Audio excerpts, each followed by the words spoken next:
Horn a third time, and right there at the gate, blocking us like a dare, sits a gleaming white Mercedes GLS, 80 grand of polished arrogance, belonging to Brianna Caldwell Pierce, president of Maple Ridge HOA, the queen of razor-thin smiles, latte in hand, leaning in her kitchen window, taking a sip, tilting her head, grinning straight at my family's helplessness. And I understand. That car is about to disappear from this neighborhood, disappear for good, in a way so legal it chills you. And the funny thing is, she'll practically beg me to take it away fast. I'm Evan Morales, 45, a building contractor who opened fate's door when I accepted my grandmother's house, Nana Lucia Morales, in Maple Ridge Preserve, Sun Haven, Arizona, a place that looks. Force of a storm, expensive heels ticking on concrete, iPad hugged to her chest, coral cardigan matching both the case and the paint on her Mercedes, and her voice cool as steel. The wheelchair ramp. Needs architectural approval. 6 to 8 weeks. You'll have to cope. She smiled the sort of smile that makes sharks insecure, turned her back, and left a $500 fine on my door like a fingerprint of arrogance. That night, my father tried to lift himself onto the stoop, missed his grip, nearly cracked his skull, and at 7 the next morning I rebuilt the ramp with every tool I owned screaming. A protest sung in the language of noise. I didn't yet know Brianna wasn't just a rule-happy housewife. She was a real estate agent turning Maple Ridge HOA into a client funnel, the white Mercedes. Construction, my biggest competitor, a power alliance refined over 8 years in the presidency, carving rules like box cutters, deep enough to hurt, not enough to leave a mark, enforcing selectively. Like a sniper, paperwork in triplicate, mail steamed open, and a wine club board backing her because she had their property values in a chokehold. What she didn't know was that I'm the grandson of Nana Lucia, the woman who got a councilman recalled for calling a tomato garden commercial agriculture. She left me a weathered house, a steel file cabinet, and a Sicilian temper that can't stand. A bully dressed as propriety, I took the challenge with a strange calm, the stillness before the storm. Her first shot at my livelihood landed like this. At daybreak, Brianna glided up beside my. Flooded our street, logos billboard big, nary a fine in sight. And then my father's question, why is she targeting you? Had its answer. This wasn't random, this was a campaign. I spent 7 days collecting evidence, GPS-stamped photos, time logs, even Graham himself directing crews while parked in the fire lane. The reek of hypocrisy heavier than August asphalt. I walked into the HOA meeting. Article 15, honey, the brittle paper opened a door, the grandfather clause, protecting all pre-existing uses from later HOA rules. Our lot had hosted Nana Lucia's landscaping business since 1973, making it mixed use, making my truck untouchable, making Brianna's Fines birdcage liner. The next morning, I taped Article 15 to my truck window beside a photo of Nana flipping the bird with radiant Italian pride. Brianna rolled by slowly, lips moving, probably not a prayer. I thought she'd retreat. She chambered another round. The blockade campaign began at exactly 5:47 a.m. Monday. Her Mercedes wedged across my gate like a luxury wedge. The 40 grand Parker job slid cleanly to Pierce Construction as if planned. Tuesday, she blocked the concrete. I ate the restock fee. To reappear, and that evening I saw the police scanner app on her phone, nestled between Pinterest and Wine Ohms. The bully had radar now. My father held the water bill like classified intel. The flap wrinkled and glossy with re-glue. He stated it plain. Someone opened our mail. I remembered a horror story thread. Mail tampering, federal felony. So I spent the weekend as a suburban spy. Bought a landscape light camera, a storm-proof magnetic GPS tracker, and set the bait. A fake appointment letter from Cedar Grove Medical Group, tucked in the box like fragrant cheese. Monday's footage got everything. Brianna in $300 yoga gear, photographing our mail, pocketing the medical decoy. My heart beat slow and hard. A prosecutor's slam dunk. And Tuesday afternoon, she blocked the gate right on the appointment time. I walked up, lifted a twin envelope, pointed at the identical one on her passenger seat beside Starbucks cups and map. The Mercedes squatting in handicapped bays, emergency lanes. Even at the DMV where public records showed her license suspended for last year's DUI. The rainmaker of compliance, hopping curbs on Expired registration, glove box stuffed with tickets, summonses, empty wine, the smell of Pinot Grigio and bad decisions, each photo a lawful round in the chamber, and then on a Tuesday morning an Adult Protective Services van stopped at my gate. Staffer Evelyn Hart with clipboard asked about an anonymous claim of elder neglect. Across the street, Brianna watered dying maples. Eyes fixed on our humiliation like she could smell victory. My dad stood steady, but at the medication questions his hands shook, not with age, with fury and flashback. That night the nightmares. Brianna tailing Naomi for 20 minutes like a stalker. File for a restraining order, he said. This is harassment. I nodded, but a larger plan had lit up in my head. My contractor network runs. Over a year later, she vanished with 40 grand. In Willow Creek, 6 families reported to CPS until false reports were proven. She fled before charges, and Martha whispered in the banana aisle. She owes 47 grand in dues, calls it presidential exemption, 8 years unpaid. Her nephew at a title company found liens stacked on her house and a pending foreclosure. A queen underwater on her own castle. That night my kitchen became a war room. My dad looped in other vets. Turns out Brianna had targeted 3 military families already. Naomi, even on bed rest, spun up a Facebook group. 50 members in 2 hours. The Shah family shared how she called Diwali decorations gang symbols. The Parkers revealed she reported the health department on their kids' lemonade stand. The Kims posted video of her screaming about foreign food smells. Every story stitched the same thread, a bigot in a badge of standards. When CPS investigator Victor Ramirez returned, he saw my father's medals, heard about APS, something hardened in his eyes. Seen this pattern, he said quietly. Serial false reporters targeting military, minorities, vulnerable folks. Idea sharp as a scalpel. The breakthrough hit at 2 a.m., me buried in homeowners insurance, reading to subsection 47C, the kind of English written to knock you out cold, and then I sat bolt upright. Any vehicle on common property can be towed if it blocks emergency access, is unregistered, or poses a hazard. And here's the kicker. The 2003 survey. An error pushes Brianna's driveway 6 feet into. That hypocrisy could be invalid.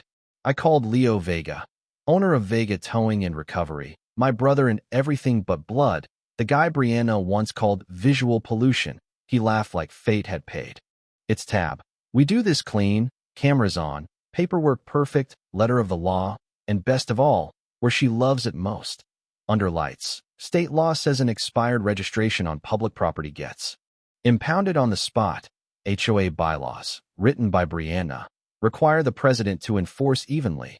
And 47C paragraph 9 says towing and storage costs for vehicles on common land are the president's personal liability when parked with their knowledge or consent, which means Brianna pays every dollar to tow her own car. We rehearsed like a military drill. Miguel Ortiz, best driver. Tow freedom, called 5 other vets, sketched the map, split shifts, built a phone tree to summon 40 witnesses in 10 minutes. Naomi sifted data, found Brianna's fines clustered on the 1st and 15th. Paydays, an extortion pattern. My wife pulled 23 households fined right before Brianna's mortgage due. Alan Wu, my attorney, drafted 17 filings. Records demand, survey discrepancy. HOA server, IP timestamps, overlapping board meetings, ad misuse of resources, and wire fraud. That night Leo said someone called from the HOA office line, offered 5 grand to ignore tow calls. Immediately, this was witness intimidation using state resources. Prosecutors love that pattern. The detective who took our case was an HOA victim himself. He photographed everything.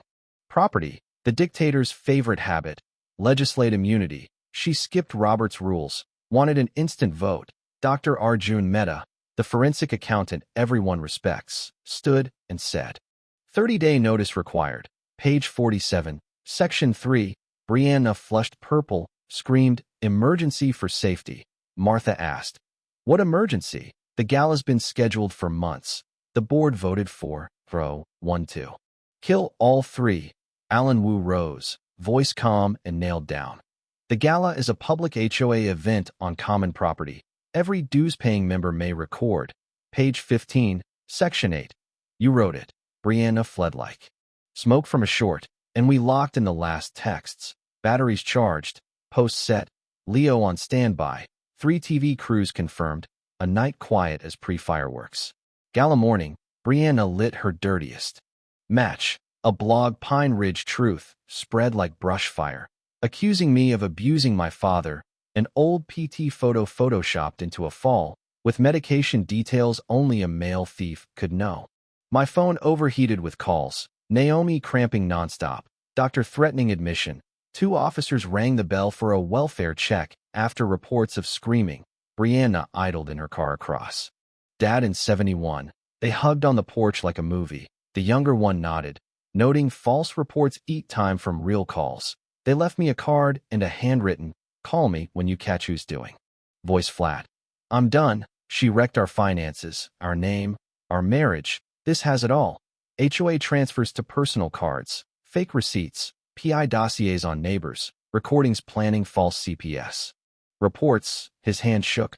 I thought it was about community values. I didn't know. The drive also held a spreadsheet classifying targets by race, religion, military status, notes like Mexicans. Arjun Mehta called an emergency meeting in my garage. 47 homeowners packed in. He projected the ledger, voice level. 8 years. Brianna Caldwell Pierce embezzled $247,000. The room erupted. Sergeant Leonard Brooks, a black veteran, raised medical bills from stress. The Goldmans tallied lost value. The Kims recounted legal fees fighting bogus fines, north of $400,000 in damages. Alan Wu concluded, "Tonight we don't just tow a car, we lift a lid." Dad gave the ops briefing. Clear skies. 3 crews confirmed. Leo has a backup truck if she switches cars. Maximum illegal. She adjusted her mirror for 3 full minutes, practiced the smile, gave me time to text go. Stepped out in sequins glittering like delusion, perfume draping the steps. Camera heads ping-ponged like a match in hell, and through the glass, red-blue strobes washed the lot. Vega's flatbed sliding into place. Miguel Ortiz went to work like a dancer, arms in. Wheel lift and sink. Leo beside him with a clipboard, citing grounds. Fire lane, expired registration, common property, 47C and state statute authorize immediate impound. The crowd spilled outside. From Channel 7 murmured to her cameraman, "Please say you got that." And then the fatal skid. An explicit racial slur shot out. The courtyard froze. 3 lenses caught every syllable. Her real estate career fell off a cliff in real time. As the Mercedes lifted, a white sedan with official plates pulled in, a sheriff's deputy and a federal agent stepped out. Inspector Dana Lewis of the U.S. Postal Inspection Service. Clear, steady voice. Brianna Caldwell Pierce, we have a warrant for mail theft, wire fraud, and false reports to CPS. The crowd inhaled as one. Brianna tried to run, made 4 steps, twisted a heel, face planted into the decorative bushes. She'd find the Parkers for trimming incorrectly. Cuffs flashed in the gala lights. Miranda rolled live to Facebook. Graham emerged and slid divorce papers through the cruiser window.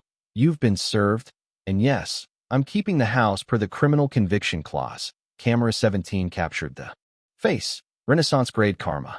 The Mercedes rode the flatbed like a metal verdict while Brianna vanished into the patrol car. Hashtag HRN detonated. 2 million views in an hour. Later that night, right there in the pavilion, residents held an emergency vote. Martha Ellington was elected president. Her first act, freeze and review 8 years of fines. The sound of relief broke like rain after drought, and I stood next to my father, sweat cool on my neck, watching the arc of justice close exactly where it had been bent. A week later, the story blew past imagination. The arrest clip passed 2.3 million views. Emails from reporters, lawyers, and out-of-state residents poured in. The postal investigation traced Brianna across 3 states. Inspector Dana Lewis. Stacked files high. Open letters, shady transfers, false reports. The federal prosecutor, a straight-talker with eyes that said, "I've waited my whole career for this," filed 47 counts. Brianna took a plea. 2 years federal, 3 years probation, $300,000 restitution, and a lifetime ban from serving on any HOA board or nonprofit. Someone pulled the plug on her power for good. Maple Ridge Preserve changed like a dry garden after rain. Martha built radical transparency, ledgers online, monthly open forums. Every fine requires a resident majority. The Kims planted a cultural food garden where Brianna used to park illegally. The Shahs hosted Diwali that lit the cul-de-sac. My dad started a veterans group at the pavilion, no longer afraid of being fined for unauthorized gatherings. My work snapped back like a drawn bow. Calls from folks wanting the contractor who took down a tyrant HOA. Calendar booked 18 months. Naomi delivered our rueful smile. I'm dating Dr. Mehta's sister now. Life's weird. The ripple spread. 3 other neighborhoods audited their HOAs. Found the same rot. A state representative 2 blocks overdrafted. Karen's Law. Mandatory HOA financial transparency and limits on presidential power. I testified at the state capitol to a room of lawmakers who finally understood the simple thing. Small power still needs big guardrails. The bill passed 97-3, proof that sometimes knocking down one bully builds a shield for thousands. 6 months in, I got a letter that kept me sitting still from Brianna's daughter, who'd cut ties after her mother reported her Latino boyfriend to ICE. Thank you, she wrote. Arresting my mother freed our family from a small dictatorship. I'm in law school studying housing discrimination. The HOA restitution scholarship helped pay tuition. Ironic, right? We founded the Rosa Morales Scholarship, named for Nana Lucia, using clawback funds to train the young to stop the next Brianna's, justice ripe enough to smell circular and sweet. A year later, we held the first Freedom from Tyranny Festival. The smell of barbecue washed out the old stench. Kids bounced under an inflatable arch where the Mercedes once blocked a driveway. Neighbors talked without side-eyeing for violations. My dad stood at the grill in a survivor of HOA cap, telling war stories and marinade secrets. Martha, 83, worked the crowd like everyone's grandmother. People slipped her pastries and thanks. Victor Ramirez, the CPS investigator, taught a workshop on recognizing harassment disguised as concern, saying, "What happened here belongs in every civics class." Leo Vega parked the flatbed in the corner with a sign, "The tow that freed us." Photos $5. Benefits the Veterans Center. By afternoon, we'd raised $3,000. Leo grinned. The most satisfying tow of my life. I walked the grounds, spotted Carabelle from Channel 7, interviewing a new couple. We moved here because of how this neighborhood handled justice, they said, their words threading through the air like a small declaration. The sun rolled down in a. Your Lucia would have loved this, she always said. The best revenge is living decently right in front of the bully. I nodded, feeling a true ending, not a slapped-shut lid, but a lock clicking. Home. Through it all, I learned the point isn't burn down the HOA. It's unmasking the people hiding behind it to burn down the shadow of abuse. We didn't torch the rules, we read them aloud. That night, I set up the camera for another episode of HOA Stories, spoke slowly. With that held-then-burst tone I earned over long nights. The morning I saw the Mercedes blocking our gate. Everything Brianna wrote to crush others became the chain that dragged her to prison. Every document she falsified became evidence. Every neighbor she terrorized became a witness. And tonight we sit here, eating barbecue, hearing children laugh, not because of magic, but because we chose to stand. I ended the video not with a cheer, but with a question, to drift through the new planted trees. In HOA neighborhoods across the country, where is the line between protecting a community and petty dictatorship? When is a fine justice, and when is it a weapon? How much is a slur in a parking lot worth against a $500 bogus citation? And when justice arrives, should it come tied to public shame? Or can we be both firm and merciful? You, people living under HOAs, what do you think about the borderlines of right, wrong, fairness, ethics? And if one day you find a white SUV blocking your driveway, which law will you choose to save? Yourself, theirs, or the law that belongs to all of us?